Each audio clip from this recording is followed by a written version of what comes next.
Monsieur Van Geluwe. Bonjour, merci Monsieur le Président, merci aux membres de la Commission pour cette invitation. Alors, s'il est un droit qui est mal respecté en Belgique, c'est bien le droit d'accès aux documents administratifs conféré par l'article 32 de la Constitution. Cela fait 14 ans que j'ai lancé le site Cumuléo. Je n'ai pas comptabilisé le nombre de demandes d'accès aux documents administratifs que j'ai fait, mais c'est certainement un nombre à 3 chiffres. De cette expérience, il ressort que le non-respect du droit d'accès aux documents administratifs reste la norme et que son respect est l'exception. Vous sollicitez copie des délibérations d'un conseil de police. La zone de police vous refuse la transmission de ces documents et mandate un avocat qui vous envoie un courrier d'intimidation. Culture de la non-transparence. Ma commune me refuse la copie d'un permis d'urbanisme délivré. Pire, elle m'en refuse même la consultation sur place. Culture de la non-transparence. Vous demandez de simples documents à 3 ministres du gouvernement fédéral. Vous n'obtenez pour seule réponse que des accusés de réception automatique. Culture de la non-transparence. Et des exemples comme ça, je pourrais passer l'après-midi à vous en citer. Comme M. Donnet l'a dit, nous allons bientôt fêter les 30 ans d'existence de cette législation sur la publicité de l'administration. Il serait probablement temps que les autorités publiques commencent à sérieusement appliquer ces règles de transparence. La réalité du terrain nous montre que cette culture de la non-transparence est fortement ancrée dans nos autorités publiques et que ça dit probablement quelque chose sur l'état de notre démocratie. Il appartient aux législateurs de mettre en place des mécanismes pour permettre aux citoyens et aux organisations d'obtenir le respect de leurs droits fondamentaux en matière de transparence. Et quels sont ces mécanismes? Pour moi, le premier est de doter la Commission d'accès aux documents administratifs, de son acronyme CADA, d'un pouvoir de réformation, c'est-à-dire de rendre la CADA décisionnelle. Je note d'ailleurs que tous les partis du gouvernement fédéral Vivaldi ont, au niveau régional, voté en faveur d'une CADA décisionnelle, que ce soit en Flandre déjà en 2004 ou en Wallonie et à Bruxelles plus récemment en 2019, que ces partis en soient remerciés, car une CADA décisionnelle est un game changer en matière d'augmentation de l'effectivité du droit d'accès aux documents administratifs. Je voudrais illustrer la problématique d'une CADA fédérale qui est juste consultative en vous donnant un cas concret. En 2020, un citoyen sollicite l'accès à des documents détenus par un service public fédéral. Il s'agit entre autres d'un avis d'un comité de gestion. Quelques jours plus tard, il essuie un refus du SPF. Il introduit donc une demande de reconsidération à ce SPF et en parallèle une demande d'avis à la CADA fédérale. Dans ce dossier, la CADA remettra son avis le 13 juillet 2020. Il s'agit de l'avis 2020-85. Dans cet avis, la CADA confirme que le document demandé est un document administratif et qu'il doit être transmis au demandeur. Est-ce que le SPF s'exécutera suite à la demande d'avis?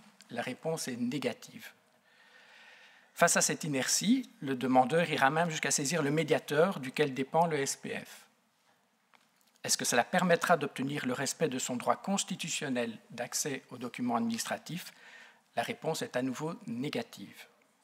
Pire, un mois plus tard, le SPF écrira au demandeur pour lui confirmer son refus catégorique de transmission du document sollicité, à savoir un avis du comité de gestion. À travers cet exemple, on constate qu'une CADA consultative est une CADA faible. Les autorités fédérales lui accordent l'intérêt qu'elles souhaitent et, comme on le constate, certaines se moquent éperdument de l'opinion exprimée par la CADA. Une CADA consultative ne permet donc clairement pas d'obtenir l'effectivité du droit d'accès aux documents administratifs conféré par l'article 32 de la Constitution. En réformant ce système, les législateurs des entités fédérées ne se sont pas trompés. Le caractère consultatif de la CADA n'est clairement pas à la hauteur de l'importance de l'enjeu de la transparence dans une société contemporaine. En effet, la transparence est une étape indispensable pour tenter de restaurer la confiance entre les citoyens et l'action publique, confiance dont vous conviendrez notre société aurait grandement besoin.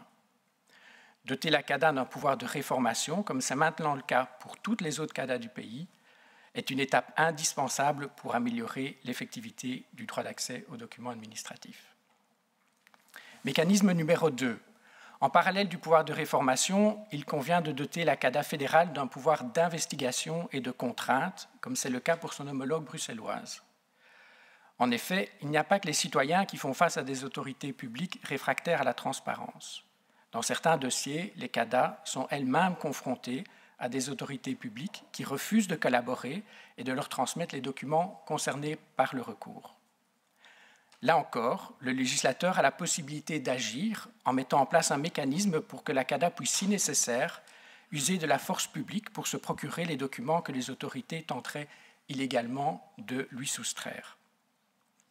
Il convient également de prévoir dans la législation qu'en cas de non-collaboration de l'autorité avec la CADA, la décision de transmission soit automatiquement positive. Mécanisme numéro 3. Mise en place d'un régime de sanctions adapté et applicable. Donc, après avoir doté la CADA fédérale d'un pouvoir de réformation pour la rendre décisionnelle, lui avoir donné un pouvoir d'investigation et de contrainte pour lui assurer d'obtenir les documents litigieux, il convient de compléter le dispositif de manière à mettre en place un régime de sanctions pour les autorités qui s'obstinent à refuser de respecter les règles. La violation de l'article 32 de la Constitution est en réalité déjà sanctionnée. Et la sanction est lourde puisqu'il s'agit de 15 jours à 1 an de prison. C'est un délit pénal. Cette sanction découle de l'article 151 du Code pénal qui sanctionne les atteintes arbitraires aux droits garantis par la Constitution qui ne bénéficient pas d'une sanction spécifique prévue par un autre article du Code pénal. C'est le cas de l'article 32. Toutefois, vous imaginez bien que cette sanction est symbolique. En Belgique, on ne met pas en prison le responsable d'une autorité publique, même si celui-ci bafoue ouvertement la Constitution en refusant l'accès à des documents administratifs. L'état de droit a ses limites. Faut-il pour autant laisser ces infractions impunies? Non. Un régime de sanctions dissuasives, tout en étant réellement applicable, doit être mis en place. Les autorités administratives récalcitrantes à la transparence doivent savoir que leurs refus illégaux auront des conséquences. Une loi sans sanction pour le contrevenant est en réalité une loi de papier. La mise en place de ce triptyque CADA décisionnel, pouvoir d'investigation et sanctions adéquates est un signal fort et volontariste qui serait envoyé par les députés fédéraux en matière d'amélioration de la transparence et du respect des droits fondamentaux des citoyens en la matière. Au-delà du rôle de la CADA, je voudrais également attirer votre attention sur différents points à propos du projet de loi qui nous occupe. Premièrement, concernant le motif d'exception visant les cabinets ministériels, ça a été déjà exprimé par les membres représentants des journalistes. Comme vous le savez, en 2019, l'organe anticorruption du Conseil de l'Europe a, entre autres, recommandé que les cabinets ministériels fédéraux soient clairement soumis au champ d'application de la législation sur la publicité de l'administration. D'un côté, le projet de loi répond à cette recommandation, et de l'autre, il limite drastiquement la publicité des documents détenus par les cabinets via l'introduction d'un nouveau motif d'exception absolue visant spécifiquement les documents détenus par ces cabinets.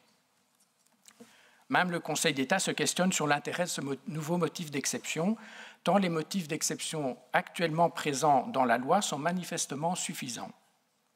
Cette limitation de la transparence des cabinets ministériels n'a pas lieu d'être et devrait être abrogée. Il en va également de la crédibilité de la Belgique face aux recommandations du Conseil de l'Europe en matière de lutte contre la corruption. Et on notera que les cabinets ministériels bruxellois ou wallons, pour ne citer qu'eux, sont depuis toujours soumis à la publicité, sans qu'aucun motif d'exception sur mesure n'ait été introduit dans la législation. Et cela ne les empêche nullement de fonctionner. Deuxièmement, à propos de la problématique de la demande de reconsidération, ça a été rappelé par M. Denay, dans le système actuel de la CADA fédérale consultative, le demandeur a l'obligation d'introduire préalablement à sa demande d'avis une demande de reconsidération à l'autorité auprès de laquelle il sollicite l'accès à des documents. Pour que la demande soit valide, la règle impose que la demande de reconsidération et la demande d'avis soient impérativement introduites le même jour. Doter la CADA d'un pouvoir de réformation, donc en faire une CADA décisionnelle, permettra, comme cela s'est fait dans les entités fédérées, de supprimer la contrainte de la demande de reconsidération. La procédure de recours s'en trouve facilitée et on évite le risque que des demandeurs se voient déboutés par la CADA pour ne pas avoir respecté cette contrainte. Troisièmement, concernant le délai maximum pour l'introduction d'un recours auprès de la CADA. Si les députés confèrent à la CADA fédérale un pouvoir de réformation, ce que j'espère vivement, se pose alors la question du délai maximum octroyé aux demandeurs pour introduire un recours auprès de cette CADA. J'invite les députés à prévoir un délai le plus long possible. 6 mois serait un bon délai. En effet, un délai de rigueur trop court prive le demandeur de la possibilité de négocier un calendrier de transmission avec une administration qui se montrerait de bonne foi, mais qui signalerait une surcharge temporaire de travail. Avec des délais trop courts, le demandeur se voit obligé d'introduire un recours pour ne pas perdre définitivement ce droit. Ce passage en force est désagréable et le plus souvent mal perçu par les fonctionnaires, ce qui est de nature à dégrader les relations entre les administrations et les administrés. Quatrièmement, document administratif versus information environnementale. Une des difficultés en matière d'accès aux documents administratifs provient de l'existence de textes différents pour les documents administratifs et pour les informations environnementales. Il peut s'avérer difficile de savoir si le document que vous demandez est de nature environnementale ou non, d'autant plus que par définition, au moment d'en faire la demande, vous n'êtes pas en possession du dit document. Le projet de loi du gouvernement ne prévoit pas de fusion des textes législatifs concernant les documents administratifs et les informations environnementales, comme ça a été par exemple fait à Bruxelles, et qui dit 2 textes de loi dit 2 CADA.